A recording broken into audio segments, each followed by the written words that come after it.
Kitchen tips தான் பார்க்க போகிறோம். இதை பற்றி டிப்ஸ்னால் நம்ம வாழைத்தண்டு பிரியாணிலாம் பண்ணோம்னாக்க அதில் கொஞ்சம் புதினா தழை போடணுங்க. புதினா தழை போட்டிங்கன்னா அந்த வாழைத்தண்டு பிரியாணி சூப்பராக வாசனையாக இருக்கும், டேஸ்ட்டும் நல்லாயிருக்கும். ட்ரை பண்ணி பாருங்கள். 2 லவங்கம், ஒரு துண்டு பட்டை, ஒரு ஏலக்காய், ஒரு நட்சத்திரப்பூ, அரை ஸ்பூன் சோம்பு, ஒரு பிரிஞ்சி எல்லாம் போட்டு 2 வெங்காயம், 2 தக்காளி, ஒரு பச்சை மிளகாய், புதினா தழை கொஞ்சம், மல்லித்தழை கொஞ்சம் போட்டு நல்லா வதக்கிக்கோங்க. இந்த மாதிரி நல்லா வதக்கிட்டு நம்ம இதில் இப்போ மசாலா எடுத்துக்கிடணுங்க.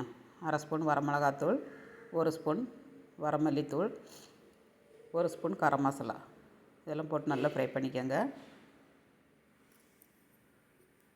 ஃப்ரை பண்ணோன்னா நம்ம வாழைத்தண்டை ஆட் பண்ணிக்கிடணுங்க. வாழைத்தண்டை ஆட் பண்ணிவிட்டு நல்லா கிண்டி கொடுத்துடணும். மசாலா உள்ளே இறங்குது வரலையும் நல்லா உப்பு போட்டு கிண்டி கொடுத்துக்கோங்க. மசாலா நல்லா உரைச்சிரும். சாப்பிடும்போது நல்லா டேஸ்ட் நல்லாயிருக்குங்க இந்த மாதிரி போட்டு வதக்குனீங்கன்னா. வாழைத்தண்டில் வந்து நார் எதுவும் இல்லாமல் எடுத்துக்கிடணும். கொஞ்சம் உப்பு போட்டாச்சு. பிரியாணிக்கு தகுந்தபடி 1 டம்ளர் அரிசி தான் பண்ண போகிறேன். அதுக்கு தகுந்தபடி உப்பு போட்டாச்சு. ஃபஸ்ட்டு கொஞ்சம் போட்டிருக்கோம், இப்போ கொஞ்சம் போட்டிருக்கோம். கரெக்டாக இருக்குங்க. காணலைன்னா செக் பண்ணிவிட்டு போட்டுக்கோங்க. இப்போ நல்லா வதக்கியாச்சு. இப்போ 1 டம்ளர் அரிசிக்கு 2 டம்ளர் தண்ணி வைக்க போகிறேன்.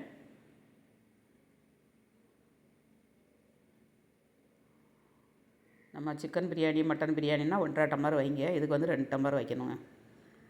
நம்ம காயெல்லாம் போட்டிருக்கனால 2 டம்ளர் வைங்க, கரெக்டாக இருக்கும். தண்ணி நல்லா கொதிச்சிருச்சு. அரிசி ஆட் பண்ணிடலாம். அரிசியை வந்து ஒரு 20 நிமிஷத்துக்கு முன்னாடி ஊற வச்சுருக்காங்க. இந்த மாதிரி புதினா மல்லித்தழை போட்டு வாழைத்தண்டு பிரியாணி செஞ்சு பாருங்கள். ஃபுல் வீடியோ வரும் பாருங்கள்.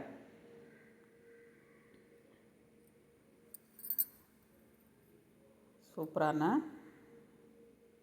பிரியாணி ரெடிங்க. நல்லா கிண்டி கொடுத்து மூடி வச்சு சிம்மில் வச்சு ஒரு 4-5 நிமிஷம் வச்சிடணுங்க. வச்சாச்சுன்னா இந்த மாதிரி உதிரி உதிரியாட்டு சூப்பராக கிடைக்கும். ஒரு 10 நிமிஷம் கழித்து சாப்பிட்டிங்கன்னா அவ்வளோ ஒரு டேஸ்ட்டாக இருக்குங்க. லாஸ்ட்டில் கொஞ்சம் மல்லி தழையும் புதினா தழையும் போட்டுக்கோங்க. அப்படியே ஒரு பவுலில் சேவ் பண்ணிடலாம். சூப்பரான வாழைத்தண்டு பிரியாணி ரெடிங்க. வீடியோ பிடிச்சதா லைக் பண்ணுங்கள். நாளைக்கு இன்னொரு டிப்ஸோட பார்க்கலாம். பாய்.